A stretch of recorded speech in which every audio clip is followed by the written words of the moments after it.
சிறப்பகுதியை எடுத்து நாங்கள் ஒரு ஸ்கிட்டாக பண்ணியிருக்கோம்.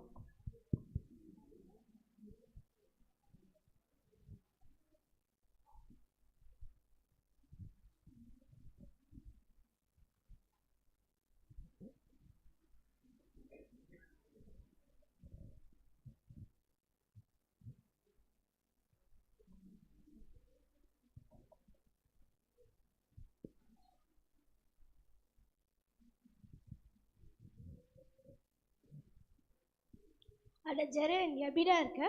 நான் நல்லா இருக்கேன். நீ எப்படிடா இருக்க மீகா? நான் நல்லா இருக்கேன். உன் குடும்ப பிரச்சனை என்னடாச்சுடா? அவங்க பாட பின்னாடி மாடு வருது. மாடா? அப்பா நான் தப்பிச்சிட்டேன். மாடு இல்லையே. எல்லாட்டையும் அவனுக்கு குடும்ப பிரச்சனையை கேட்க மாட்டேன், எல்லாட்டையும் ஓடி போயிடுறான். அவனுக்கு கடைக்கு போகும்போது கேட்கணும்.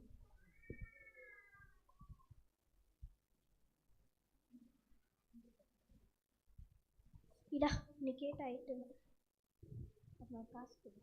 இந்தா உன் காசு. அப்புறம் குடும்ப பிரச்சனை என்னடாச்சுடா? நான் உன்கிட்ட தான் காசு தந்துட்டேனே, நீ அங்கே போட. சரி.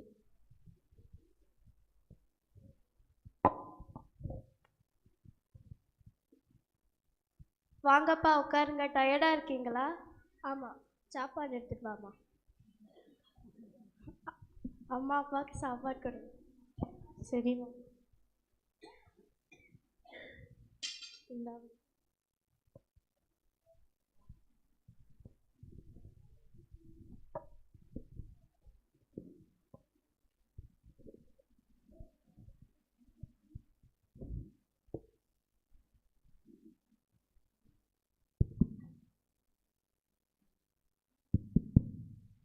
நானே போகிறேன். எதுக்கு வந்திருக்கீங்க? 2% காட்டுறா. எதுக்கு? காட்டு சொல்கிறேன். பிள்ளைங்களா? சரி, உன் பையனை கூட்டிகிட்டு போகிறேன், போடா. யாராடி பிள்ளைங்களை காப்பாட்டுங்க. யாராடி பிள்ளைங்களை காப்பாட்டுங்க. யாராடி பிள்ளைங்க?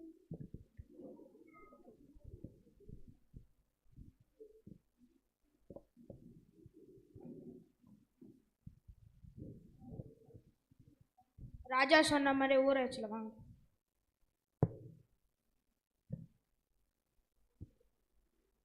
ராஜா சொன்ன மாதிரி ஊற வச்சுல வாங்க போலாம்.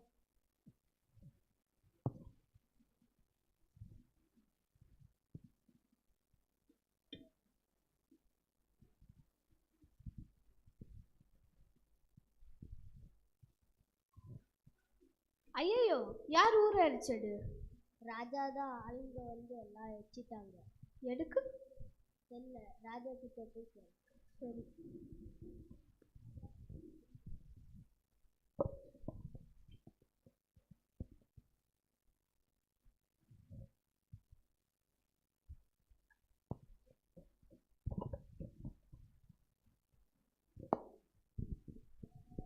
என்கிட்ட இருந்து எல்லாமே எடுத்துட்டாங்க. என்ன உயிரோடு என்ன பண்ணுவேன்?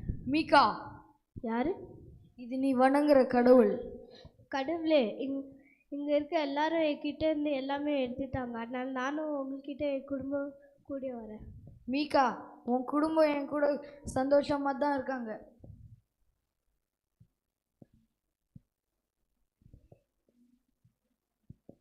நீ கமாண்டர்கிட்ட போய் எதுக்கு இப்படி பண்ணன்னு கேளு. உன் பயத்தை நான் என் பலனை யூஸ் பண்ணிக்கிறேன். சரி.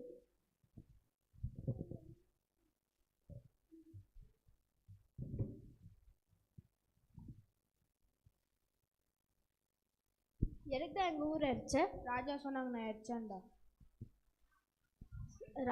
ஜட்ஜு கிட்ட போய் நியாயம் கேட்டுட்டு வரேன்.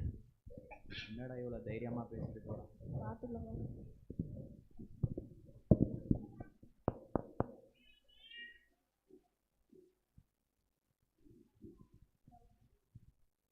ஜட்ஜ், ராஜா வந்து எங்கள் ஊரை அடிச்சிருக்காங்க. அதனால நீங்கள் நியாயம் வாங்க கொடுங்க. எனக்கு இந்த விஷயம் தெரிஞ்சிச்சுன்னா நான் நியாயம் வாங்கி கொடுத்துருக்கலாம். ஆனால் எனக்கு தெரியாதனால ஒன்றும் பண்ண முடியாது. நீ கிங்கிட்டே போய் கேளு. சரி ஜட்ஜ்.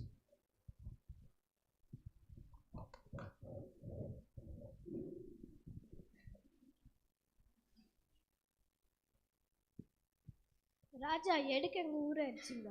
அந்த ஊரை நாங்கள் எந்த ஊர்? மோர்ஷேட் ஊர்.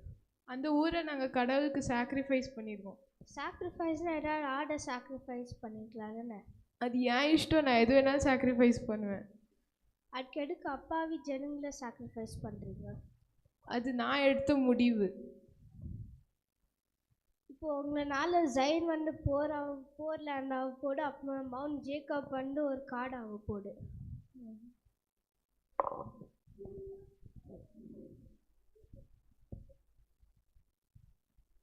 இப்படி தான் மீகாவோட வாழ்க்கையில் கடவுள் அவங்க பயத்தை எடுத்து அவங்க பலனை யூஸ் பண்ணிக்கிட்டாங்க. இப்படி தான் மீகா ஒரு ப்ராஃபிட் ஆனாங்க. தேங்க்யூ.